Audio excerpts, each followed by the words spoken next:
¿Qué tal, chicos y chicas de segundo grado de secundaria? Nos volvemos a encontrar en este nuevo video. Quien les habla, Angélica Carguas. Vamos a trabajar el cuidado de nuestra salud integral y vamos a utilizar las probabilidades en situaciones relacionadas al cuidado de nuestra salud. Estamos trabajando en este video el día 3, donde también vas a encontrar parte de la solución de nuestro libro Resolvamos Problemas, de la página 171 al 173. Así que te pido que estés atenta y atento para poder lograr nuestros aprendizajes del día de hoy.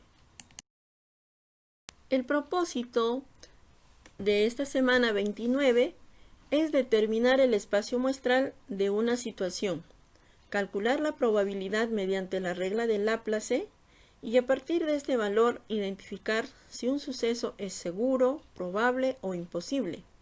También expresar con lenguaje matemático tu comprensión sobre el valor de la probabilidad de una situación aleatoria y emplear procedimientos para determinar la probabilidad de sucesos. Asimismo, justificar usando tus conocimientos estadísticos la probabilidad de ocurrencia de sucesos en estudio. La competencia que vamos a desarrollar es resuelve problemas de gestión de datos e incertidumbre. Probabilidad. Para llegar a conocer lo que es probabilidad, vamos a tener algunos conceptos. Aquí tenemos experimento aleatorio. ¿Y qué es un experimento aleatorio? Es en el que no se puede predecir el resultado que se va a obtener, aunque se repita muchas veces. Ejemplo de ello es lanzar una moneda al aire, lanzar un dado, sacar una bolita de un saco entre muchas idénticas de distinto color. Aquí hay un ejemplo de lanzar una moneda. Cuando lanzamos una moneda no sabemos si nos va a caer cara o sello, entonces estamos hablando de un experimento aleatorio. También tenemos que saber qué es el espacio muestral, y es el conjunto formado por todos los resultados posibles de un experimento aleatorio. Vamos a representarlo con la letra griega omega. Aquí tenemos un ejemplo. En el experimento aleatorio, sacar un número de la bolsa, el espacio muestral está formado por todos los números de las camisetas de los jugadores. Fíjense ustedes, acá ponemos omega, que es el espacio muestral. Y nos dice aquí que el espacio muestral está formado por todos los números de las camisetas de los jugadores. Si nos fijamos, los números están aquí, miren, 2, 5, 13, 12 y 8. Todos ellos van a ser el espacio muestral. ¿Y qué dice acá el que va a hacer el sorteo? Se llevará la copa quien juegue con la camiseta con el número que saque de la bolsa. Entonces aquí van a realizar un sorteo. Estamos hablando de un experimento aleatorio. ¿Qué es un diagrama de árbol?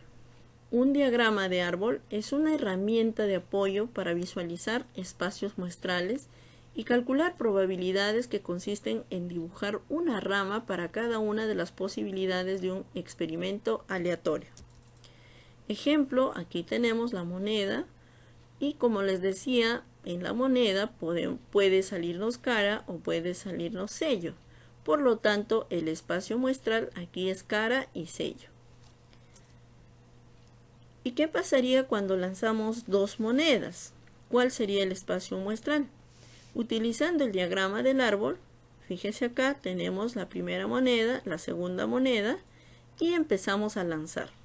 Entonces, al lanzar esta moneda, esta primera moneda, puede resultarnos cara o puede resultarnos sello, o como dice acá, cruz. Entonces aquí tendríamos cara cara, porque es cara cara, y acá tenemos cara cruz. Y aquí la moneda está en cruz, pero puede resultarnos cara al lanzarlo o también cruz. Y fíjense ustedes cómo se determina el espacio muestral. El espacio muestral aquí sería cara cara, cara cruz cruz cara y cruz cruz. Ahora vamos a ver qué es un suceso o evento. Un suceso es un conjunto de resultados posibles de un experimento aleatorio y se representa por la letra del alfabeto en mayúscula. Ustedes van a utilizar aquí cualquier letra del abecedario para representar un suceso o evento. Tenemos ahí una ruleta. Esta ruleta, si se fijan, está dividido y cada uno tiene un color. Además tiene números del 1 al 12. En la ruleta de la imagen podemos obtener resultados de distintos tipos. Por ejemplo, tenemos acá obtener un número par. ¿Cuál sería el suceso o evento de obtener un número par de esta ruleta? Sería lo siguiente. Tenemos A es igual a los números pares, fíjense. Tenemos 2, 4, 6, 8 y 10. Y todos ellos están en la ruleta. Aquí estamos obteniendo un número par.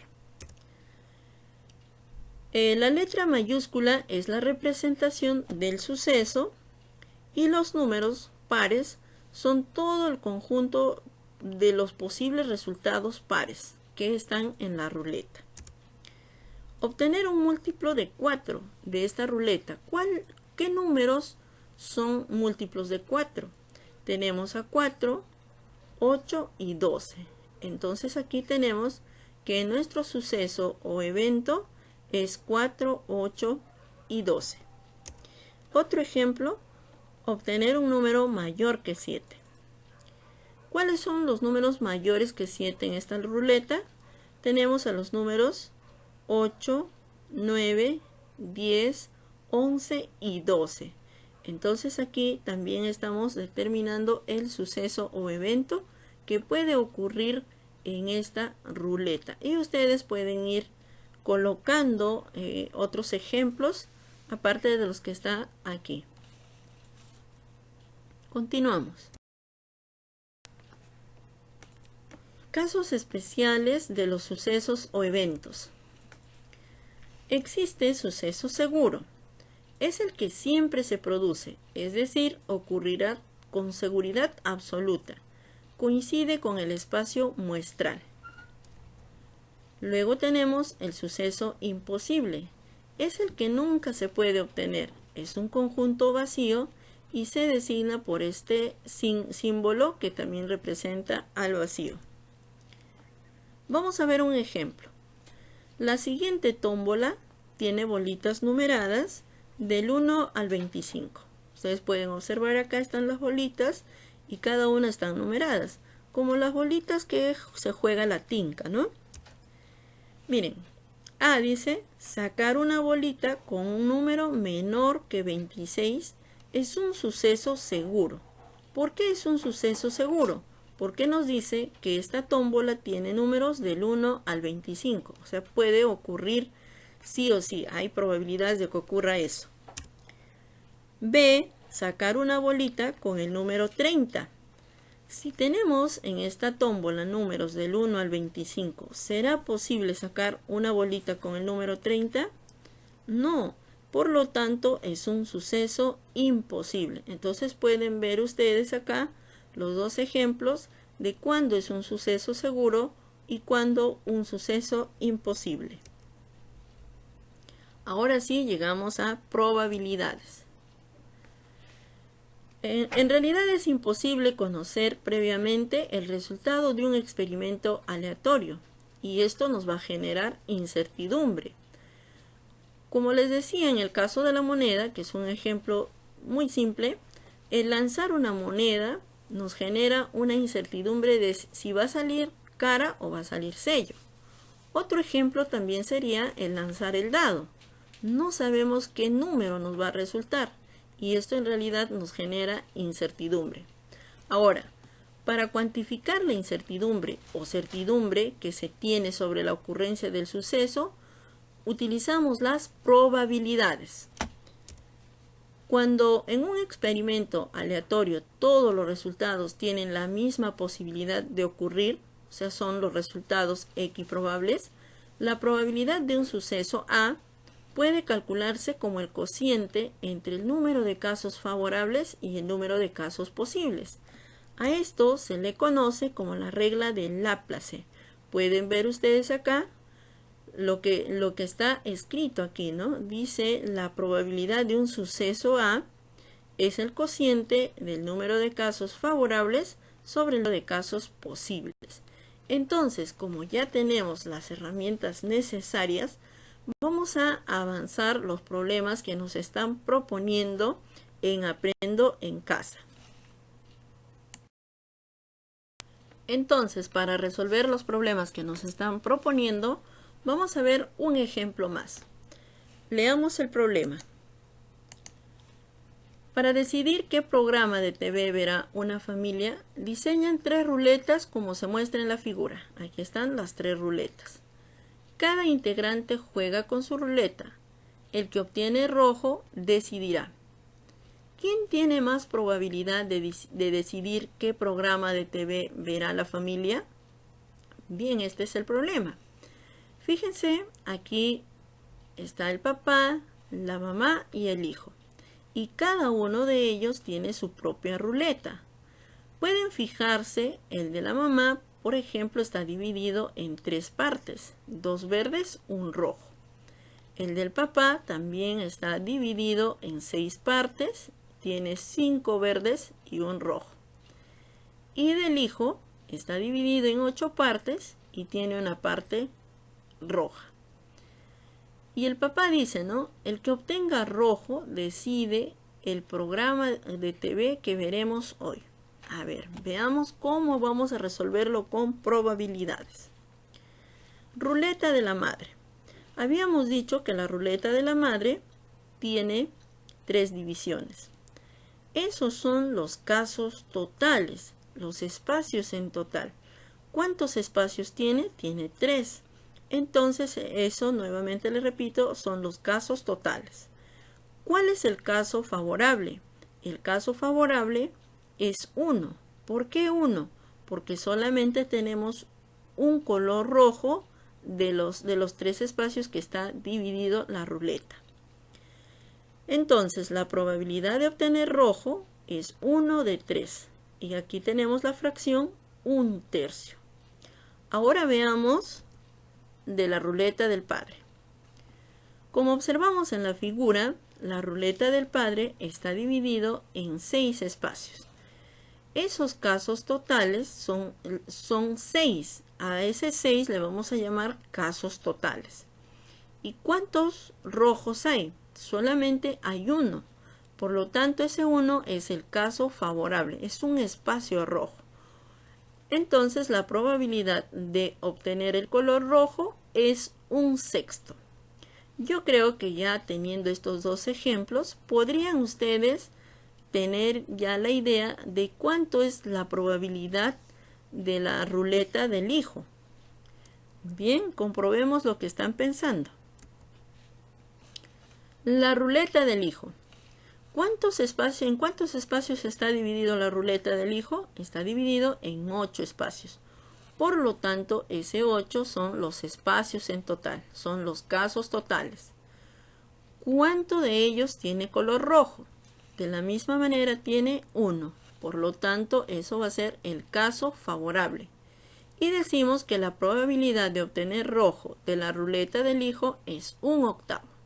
Ya tenemos, miren, las fracciones de la probabilidad de cada uno de los miembros de esa familia. Ahora, esa probabilidad que lo hemos escrito en fracción, podemos escribirlo como un decimal y también como un porcentaje, que son temas que hemos estado viendo. Entonces tenemos probabilidad de que decida la madre es 1/3, que representa el 33,3%. Probabilidad de que el padre decida es 1/6. Dividiendo y luego multiplicando por 100, obtenemos que la probabilidad es de 16,6%. Y por último, la probabilidad de que el hijo decida qué programa van a ver en TV es 1/8. Haciendo la operación correspondiente, representa el 12,5%. Ahora, Teniendo estos resultados, ustedes digan, ¿quién va a ser el que va a decidir qué programa se va a ver? ¿La mamá, el papá o el hijo? Y fíjense acá en este porcentaje. La respuesta es la madre, ¿no? Porque tiene más probabilidad de decidir qué programa de TV se verá en familia. Además, acá lo vemos en números, ¿no? Es el 33,3%. Es así entonces como vamos a utilizar la probabilidad en los problemas que nos están proponiendo. Ahora pasamos al día 3. Y no te olvides suscribirte a mi canal y activar la campanita. Tenemos el siguiente problema. Nos dice, durante la emergencia sanitaria, entre las medidas y protocolos que debemos cumplir para cuidar la salud de las personas, se dispuso que las unidades de transporte público deben reducir la cantidad de pasajeros. Por esta razón, el costo de los pasajes interprovinciales se incrementó. Una empresa de buses que tiene salidas a Chimbote solo los fines de semana analizó el flujo de viajeros este año y a partir de ello estimó la probabilidad de tener determinadas cantidades de pasajeros los próximos fines de semana. Al evaluar la tabla, la empresa plantea tener los fines de semana buses operativos en cantidad suficiente para atender la demanda cumpliendo los protocolos de salud. Escenarios. Tenemos el escenario extraordinario, optimista, regular y pesimista. Extraordinario porque esto se da en los feriados largos.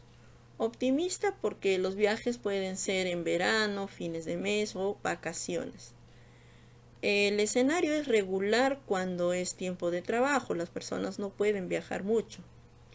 Y pesimista es los días de neblina o cuando hay manifestaciones. También aquí en esta columna pueden ver ustedes la cantidad de pasajeros. En extraordinario tenemos 600 pasajeros. Y la probabilidad del escenario es 0,1. Optimista tenemos 200 pasajeros y la probabilidad es de 0,3. Regular 100 pasajeros y la probabilidad es de 0,4. Y pesimista tenemos 50 pasajeros y la probabilidad de 0,2. Teniendo esta tabla nos dice ¿cuál es el número de pasajeros que pueden esperar la empresa? ¿Cuál es el escenario? El más probable que se dé en los próximos fines de semana. Esta empresa debe mantener buses disponibles para 600 pasajeros cada fin de semana. ¿Por qué? Ese es el primer grupo de preguntas. Veamos el segundo grupo. ¿Cómo actúas si la unidad de transporte público donde viajas no respeta los protocolos que le corresponde? ¿Cuáles son los riesgos de estar en un espacio cerrado donde no se respeta el distanciamiento social? Bueno, ya tenemos la lectura del problema, ya tenemos la tabla y observemos aquí donde dice probabilidad del escenario. Les había dicho que este decimal, que es la probabilidad, también se puede escribir como porcentaje. Y vamos a trabajarlo con porcentaje. ¿A cuánto por ciento equivale un décimo? Va a equivaler a 10%. 3 décimos es el 30%, 4 décimos es el 40% y 2 décimos representa el 20%. Bien, ahora que ya hemos completado nuestra tabla, vamos a seguir resolviendo. Nos han pedido seguir los 4 pasos de resolución de problemas propuestos por Polya. El primer paso es comprendemos el problema. ¿Qué hemos comprendido de este problema? Que la empresa de buses tiene salidas a Chimbote solo los fines de semana. También podemos proponer la pregunta, ¿cuál es el número de pasajeros que puede esperar la empresa? Tiene la probabilidad de tener 600 pasajeros. ¿Cuál es el escenario? ¿Cuál de los escenarios es el más probable que se dé en los próximos fines de semana? Recuerdan que hemos llenado con porcentajes. Teníamos 10%, 30%, 40% y 20%. ¿Cuál de ellos es el más probable? El más probable es el escenario de regular, porque tiene una probabilidad de 40%. Ahora la otra pregunta dice, ¿no? Esta empresa debe mantener buses disponibles para 600 pasajeros cada fin de semana. ¿Por qué? En realidad no necesariamente, porque nos decía que esto sucede los fines de semana largo. Y si vemos nuestro calendario, no tenemos todas las semanas fines de semanas largos. Solamente es en algunos casos, por ejemplo en Semana Santa y otros, ¿no? Entonces por eso es que afirmamos que no necesariamente cada fin de semana. Va a ser cada vez que haya un fin de semana largo. Ahora vamos a diseñar un plan o estrategia para resolver esta situación. Vamos a utilizar la estrategia de suposición. Para ello suponemos hacer los cálculos con 10 fines de semana. ¿Cómo calcularíamos la demanda que se esperaría cada fin de semana? Tendremos que calcular en este caso el promedio ponderado de la cantidad de pasajeros. Es decir, multiplicaremos el número de pasajeros con su probabilidad y sumaremos cada uno de ellos para dividir entre la probabilidad total. Como vamos a hallar el promedio ponderado o la media aritmética, es importante recordar la fórmula. Y aquí está. ¿Qué hacíamos para hallar la media aritmética? Era la sumatoria de todos los términos dividido entre el total de términos. Entonces es así como ya estamos diseñando el plan o estrategia. Estamos en el paso 2, vamos al paso 9. Tercer paso, ejecutamos el plan o estrategia. La pregunta del problema es, ¿cuál es el número de pasajeros que puede esperar la empresa? Y bueno, hay probabilidades de que espere 600, 200, 100 o 50, ¿no? Pero tenemos que tener un número exacto. Para ello vamos a utilizar el promedio. Antes de ello, les decía que la probabilidad que nos están dando en decimales lo podemos trabajar como porcentajes. El total de casos posibles en esta situación es 1, porque acá tenemos que sumar los decimales y resulta 1. Para hallar entonces el número de pasajeros que puede esperar la empresa, vamos a hallar el promedio. Para ello, tenemos que multiplicar primero la cantidad de pasajeros por la probabilidad del escenario. Entonces tenemos 600 por un décimo más 200 por 3 décimos más 100 por 4 décimos más 50 por 2 décimos. Todo ello dividido entre el total de casos posibles, que es 1. Lo que ahora tenemos que hacer, entonces, es así como vamos multiplicando la cantidad de pasajeros con la probabilidad y vamos sumando, ¿no? Entonces aquí estábamos en que todo ello vamos a dividir entre 1. Ahora vamos a realizar la operación de multiplicar para luego sumar. Al multiplicar cada uno de los términos, tenemos que 600 por un décimo es 60, 200 por 3 décimos también es 60, 100 por 4 décimos es 40 y 50 por 2 décimos es 10. Todo ello dividido entre 1. Ahora tenemos que hacer la suma respectiva. Tenemos 60 más 60 más 40 y más 10. Todo ello es 170. Dividido entre 1 es 170. Por lo tanto, cuando nos dice cuál es el número de pasajeros que puede esperar la empresa, ya tenemos el promedio, es 170 pasajeros. Finalmente, el último paso es reflexionamos sobre lo desarrollado. Para ello nos podemos ayudar de dos preguntas. ¿Puedes asegurar que sea la cantidad de pasajeros toda la semana? ¿Y cuál es la utilidad del promedio? Al respondernos estas preguntas, estaríamos reflexionando sobre todo el desarrollo de nuestro problema. Es hasta aquí donde hemos respondido el primer grupo de preguntas planteadas en la situación. Ahora pasemos al segundo grupo, donde nos dice: ¿cómo actúas si la cantidad de transporte público donde viajas no respeta los protocolos que le corresponde? En este caso, para tomar la decisión, lo primero que tendríamos que hacer es conocer cuáles son los protocolos. Y luego, si observo que no está cumpliéndose con los protocolos respectivos, simplemente tendríamos que tomar otro vehículo para poder evitar el contagio del COVID.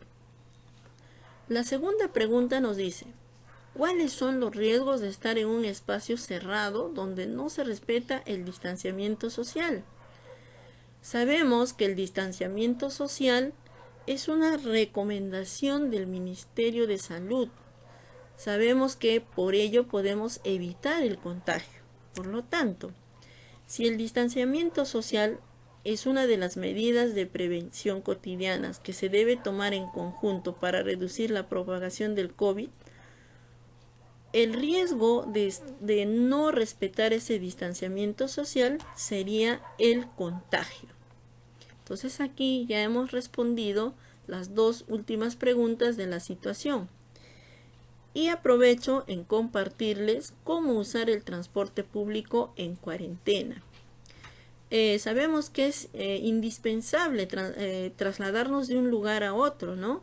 Por lo tanto, aquí nos dan algunas recomendaciones para poder hacer uso del transporte público, como por ejemplo salir con mascarilla, llevar toallitas limpiadoras o gel, mantener la distancia, no escupir en el piso o llevar en una bolsa plástica para las secreciones, ¿no? Evitar tocarte los ojos, la nariz o la boca. Entonces, si seguimos estas recomendaciones, también evitaremos contagiarnos de esta enfermedad. Muchas gracias, estudiantes de segundo grado de secundaria. Ahora nos vemos en el video que es del día 4, donde también vamos a estar resolviendo problemas del libro Resolvamos. Así que hasta la próxima.